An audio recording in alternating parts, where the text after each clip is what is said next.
Magandang araw mga kaibigan. Pag-usapan natin na ngayon, bigyan ng reaksyon ang pahayag ni Senate President Chis Escudero tungkol sa panawagan ng Pangulong Marcos Jr. na isang tabi ng politika at pinuri niya ang offer, ang humility ni President Marcos Jr. of reconciling with the Dutertes. Okay? So mamaya mayroong reaction din ni Joey Di Bibre tungkol nito. Basahin ko. Unahin natin si Chis Escudero. Ito ang kanyang post sa kanyang official Facebook page. Sang-ayon ako sa panawagan ni Pangulong Bongbong Marcos na isang tabi ang politika at ituon ang pansin sa mga pangangailangan ng ating mga kababayan. Ang galing nila, no? Ang sarap pakinggan itong mga statements nila. Tama po siya, our country's leaders cannot afford to be consumed by politics when so many of our kababayan struggle simply to make ends meet. Makarelate ba sila sa mga mahirap itong mga kung senador na ito, presidente? Naghihirap ba kayo? Kayo ang namumulitika eh. I appreciate that the President had the humility to recognize that the recent election results reveal that our countrymen are weary of the conflict and want a government focused on their needs, not distracted by the drama of politics. Sino bang nagdrama? Di ba ang mga kakampi ng presidente na inimpeach ang BP Sara na inapura? Pahayag yan ni Congressman Toby Chanco. Sinong nagdadrama? Sabihin mo sa kakampi ng presidente. Silang nagsimula ng drama. Sinong nagpakidnap? Nagparesto kay Pangulong Duterte? Di ba? Mga drama lahat yun. Sabihin mo sa kanila. Saan naman in admitting that he is open to reconciling with the Vice President and the Duterte family, he reminds us that the welfare of the Filipino people should always take precedence over personal differences and partisan disputes. Anong gusto nyo? Kaming mga nagmamahal kay Tatay Digong, kalimutan na lang namin siya, pabayaan na lang namin siya na mabulok doon sa The Hague. Kalimutan na lang. Tapos wala kayong gagawin. Ang madaling magsalita, madaling mag-post. Kailang makarelate ba kayo sa millions of Filipinos, mga diehard Duterte supporters na nagmamahal kay Tatay Digong? Nakita nyo ba o nagbulag-bulagan lang kayo doon sa millions na nag-celebrate sa birthday ni Tatay Digong noong March 28? Tapos kalimutan na lang, nakakulong si Tatay Digong doon. Ganun ba yun? Malinaw po ang mensahe ni Presidente, now is the time to build bridges. Sinong sumira sa tulay? Di ba kayo? Not to burn them. We owe it to our people to rise above division and do better together for the sake of our nation. Nation kayo dyan. Kayo ang sumisira. Okay.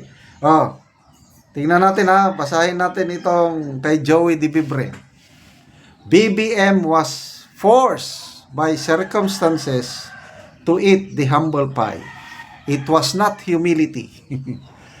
He was left no choice but to swallow the fact that the Duterte support base is solid as rock. Anong resulta sa eleksyon? Mindanao, buong Mindanao, and some parts of Visayas, halos walang nanalo na alyansa. Nagmata kayo. Nagising sa katotohanan.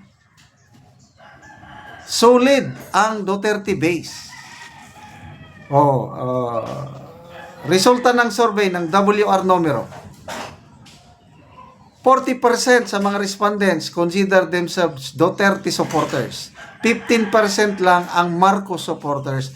13% lang ang Robredo supporters. The rest, 31%, neutral. Anong gusto nyo sa 40%? magtahimik na lang, kalimutan. Inimpeach na walang katuturan ang Vice President, ipinakulong sa ibang bansa ang dating Pangulo. Ganon ba yon? Reconciliation na lang? Oh, come on. Oh. The bridge was built in 2022, correct? BBM destroyed it. Oh, not really BBM. Sino ba yung ano? Oh, tuloy ko lang ha.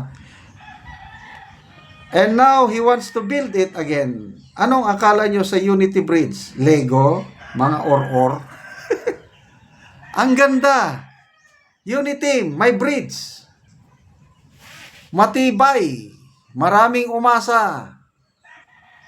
Kailang, sinong sumira? Oh, dahil sa isang tao dyan na grabing ambisyon magpresidente.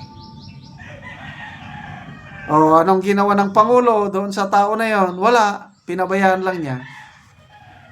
O, inimpeach ang Vice President para matanggal, para hindi na makatakbo sa 2028. Yun po, nasira ang bridge. O gusto nyong build bridges again? Oh, come on. Kayo ang nagsimula. Kaya tama dito kay Joey De Vibre. Tapos gagamitin yung excuse sa pagsasantabi ng politika ay kaming taong bayan. Mga tarantado pala kayo eh. 2023 pa lang. Sinasabi na ng taong bayan na tigil-tigilan nyo na si Inday dahil binoto namin yan. Nakinig ba kayo? 32 million bumoto kay Inday Sara.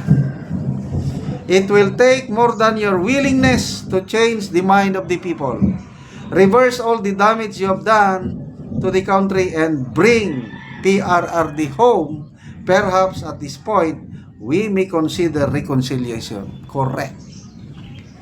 Not unless na yung Pangulo hanggang salita lang siya na, yes, reconcile na tayo, kalimutan na natin ang politika, magtulungan tayo, ayoko ng gulo, gusto kong makipagkaibigan. Yes! Gusto rin namin makipagkaibigan, mga Duterte supporters. Kailang, patunayan ninyo. Gawa kayo ng paraan, mapabalik si Tatay Digong. Ganon yung kasimple. Pag, anong gusto nyo, pabayaan naming mabulok sa kulungan si Tatay Digong.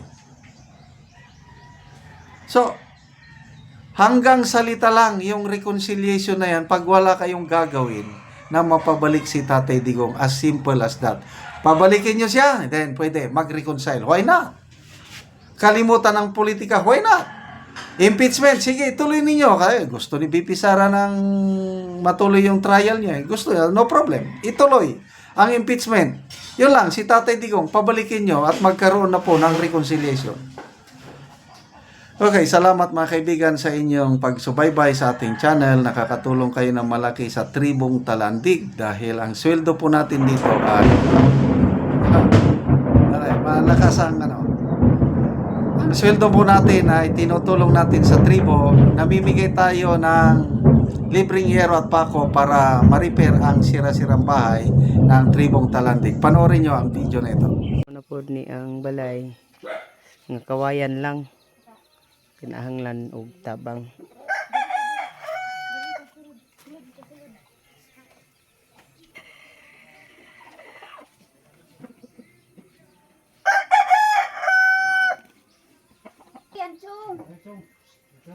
Ayo. Gayon sa among balay, nakawayan ra. Mahingod to. Nga kalata na gani among kuan atop nga kawayan. Ay. Kawayan ra nga atop.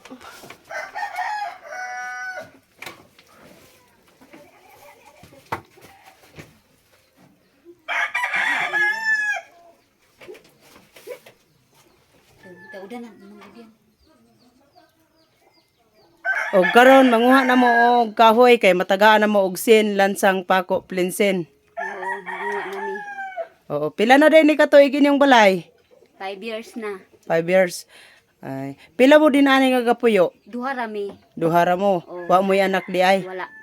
Ay, pila na katuig di inyong pagminyo? 5 years na. 5 years na wala po mo'y anak. Mhm. So, muna po ni inyong balay nga gitukod nga kawayan lang. Oo. Sukad sa inyong pagminyo. Oo. Lagi. O karon unsa imong maistorya nga matagaan na ka og sin lansang pako prinsen. Salamat sa Ginoo nga Mm. magatan-aw sa video. Salamat pod og Mm. makabalay mi nga kung ambot Oo. Nan. Oo. kung wala ang tabang di gyud mi makabalay kay kawayan ra gyud among makabalay. Mm. So karon matagaan na mo makatukod na mo og bag-ong balay. Oo. Manguha na mo og kahoy. So salamat kayo. Salamat. Oo, sige.